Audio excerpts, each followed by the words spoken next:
City India news channel हक की आवाज। Paradise function palace, paradise function palace महबूब नगर। BRS के कारगुजार सदर केटीआर ने कहा कि तेलंगाना में कांग्रेस हुकूमत ने किसानों को धोखा दिया है। केटीआर ने चीफ मिनिस्टर रेवंत रेड्डी से चैलेंज किया कि चीफ मिनिस्टर बगैर सिक्योरिटी के आए, मैं और वो मीडिया के साथ उन्हीं के हल्के कोडंगल जाकर किसानों के कर्ज की माफ़ी पर किसानों से ही सवाल करें कि उनका कर्ज माफ़ हुआ है या नहीं।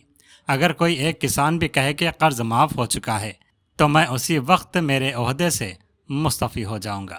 ధన్యవాదాలు. ఎందుకంటే విచిత్రంగా ఉంది మాకు ఈ రుణమాఫీ విషయం. నేను అందుకే ముఖ్యమంత్రి గారిని సూటిగా సవాల్ చేస్తా ఉన్నాను. రేవంత్ రెడ్డి గారు, నీకు చిత్తశుద్ధి ఉంటే నిజంగానే నువ్వు చెప్పిన మాటల్లో ఒక్క 1% నిజం ఉన్నా నీ నియోజకవర్గానికే పోదాం రా. సెక్యూరిటీ లేకుండా, భద్రత లేకుండా రా. మీడియాని తీసుకొని పోదాం. మీడియాని తీసుకొని మంచిగా లైవ్ టెలికాస్ట్ కిట్లను తీసుకొని పోదాం. నీ కాన్స్టిట్యున్సీకి పోదాం. ఊరు కూడా నీ ఇష్టం, మండల్ నీ ఇష్టం, ఊరు నీ ఇష్టం. రైతు వేదికలు కట్టిండు కేసీఆర్, మంచిగా రైతులను కూర్చోబెట్టు. ఒక్క రైతు వేదికల్లో నన్నా రైతులు కనుక 100% రుణమాఫీ అయిందంటే నేను అక్కడే నా రాజీనామా పత్రం స్పీకర్ గారికి పంపిస్తా. రాజకీయం వదిలేసి శాశ్వతంగా ఇంట్లో కూర్చుంటా. ఒక్క ఊర్లో, ఏదన్నా ఒక్క ఊర్లో చెప్పిస్తావా? నువ్వు చెప్పిన దానిలో వాస్తవం ఉందా? నువ్వు చెప్పిన లెక్క ప్రకారం రైతులు రుణమాఫీ జరిగిన విషయం వాస్తవమే అయితే కొడంగల్లో ఏ ఊరో నువ్వే డిసైడ్ చేయి, పోదాం. కేవలం కొడంగలే కాదు, మేము వదిలిపెడతా అనుకుంటున్నామేమో. మా నాయకులందరికీ నేను ఈరోజు పిలిపిస్తా ఉన్నా ఈ పత్రికా సమావేశం ద్వారా.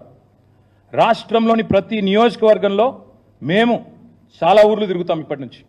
ఈ పచ్చి మోసం ఏదైతుందో దీన్ని ఎండగట్టడానికి బీఆర్ఎస్ పార్టీ నాయకత్వం. మొన్న మా తమ్ముడు వివేక్ గారు ఎట్లా కుత్బుల్లాపూర్ రూరల్ మండల్లో ఎంతమంది ఉంటే ఎంతమందికి అయిందో మొన్న వచ్చి ఇక్కడ ప్రెస్ మీట్ పెట్టి మరీ లెక్క చెప్పినాడు. రుణమాఫీ విషయంలో 1000 మంది ఉంటే కేవలం 100 మందికి ఇచ్చి మేము మొత్తం కంప్లీట్ చేసినామని పోజులు కొడితే ప్రధాన ప్రతిపక్షంగా మా బాధ్యత మీ వాదనలోని డొల్లతనాన్ని ఎండగట్టడం. ముఖ్యమంత్రికి నిజంగా దమ్ముంటే ఆయన నా సవాల్ స్వీకరించాలి. Let him accept this challenge.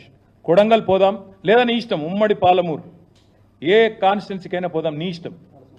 సొంత ఊరు కొండారెడ్డిపల్లికైనా పోదాం. ఆ ఊళ్ళో అయినా 100% రుణమాఫీ అయిందా నువ్వు రుజువు చేయి. అక్కడ ఉన్న రైతులందరినీ కూర్చోబెడదాం. మీడియా సెక్యూరిటీ వద్దు, ఆఫీసర్లు, చీఫ్ సెక్రటరీలు, భయపెట్టేటోళ్ళు, బ్యాంకర్లు ఎవరొద్దు.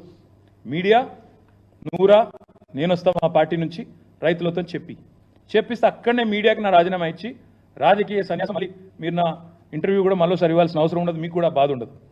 అట్లా అక్కడే వదిలేసి వచ్చేస్తా. ఇంకొక మాట కూడా అడుగుతా ఉన్నా రేవంత్.